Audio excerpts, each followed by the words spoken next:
All right, welcome back. This is one of those stories where I had part of it I observed, part of it I didn't, but I'm telling you the whole. I know the parties involved. A couple more of my partners, so you get the story.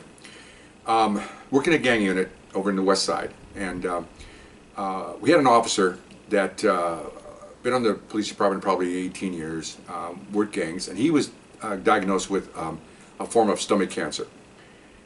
Devoted family man, 2 or 3 kids. A couple of his children were in commercials. They're little guys, 5 or 6 years old. Very nice family. We used to have barbecues and we meet everybody. And you know, police departments not want to have people that are sick obviously work in the field. So they pulled him out of the field, and all he's ever done is police work. So he got an audience with the chief at the time, and wanted to still do police work. And we had his wife with him. That's all he knows. And the chief says, "Look, you get a doctor to sign off on you that you're okay to work the field. I will let you work the field, because if you're sick or going to be sick, your partner's safety is in jeopardy, and of course the public, because you're supposed to be. Yeah, if you respond to a robbery or a rape or murder, you can't stumble while you get there because the public's danger is involved here. You know, you have to be able to respond." Okay, so he went off and he worked on it. They gave him drugs for like 5 months. He was doing a bunch of stuff, and he had a doctor say he can work the field. Those days we didn't have bulletproof vests, okay, which might have saved his life. But so he got certified to work the field, okay. That's all he wanted to do, and he was very happy. He came to roll call, and we're also welcoming him back, and good guy. Okay, so we're working part of Hollywood one night, and one of my old partners is with him, and one of my old partners was call him a bulldog, because he was a tough guy. He was Cuban American, tough, big thick neck, but again, gentle giant, because you know we throttle ourselves depending on what the situation is. Need a fight, he'll fight. If not, he won't. So they're out working gangs, and they stop a car. Now I heard this from my partner, and I didn't see this, but I saw what happened afterwards. So a drunk driver, 2 brothers. They get the driver out of the car, they give him a field sobriety exam, and the other brother comes out and rushes I'll call him the sick partner, so we clarify who's here.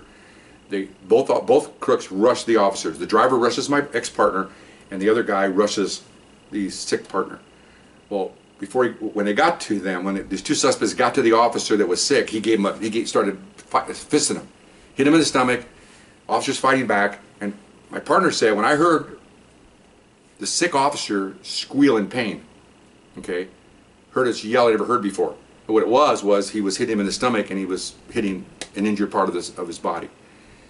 So my partner immediately threw the one driver down on the ground, and apparently knocked him out when he hit him on the pavement, because he said, "I wanted to go to that guy who was hurting my partner, because they were rolling on the ground, and my partner's got one hand on his stomach and beating the suspect with the other hand. Something's wrong here." So my partner jumps on the crook, puts a choke around his neck, rolls him over, cuffs him. And then he runs over to the other guy who was coming to and cuffs him. Now he's alone. See, this is what the chief was talking about, is that you jeopardize your partner if you can't do the job. And so we heard the call come out for help. So we're there. I'm there as soon as I see my ex-partner grab the other suspect that was hurting his partner and threw him on the ground. So we run over there, we help him, we cuff everybody, and I see this officer, our officer, on the ground, just holding his stomach like this. And we knew he was sick, and we thought, oh my gosh. So we call an ambulance, and not for the suspects, for him. So we had to call an ambulance because this guy was not beat up, he had fallen because my partner planted him, so we had to have him treated. But as soon as the paramedics got there, we said, go to him. And they go, what about the suspect? You go to him first, the officer. Because they wanted to go to the suspect, and the officer, so they take the officer, and even when they moved him, he was groaning.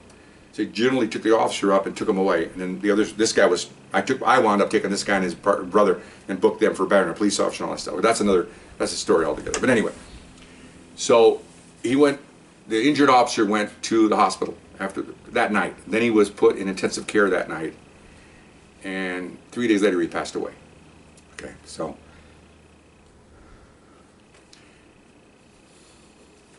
stop for a second. Sorry.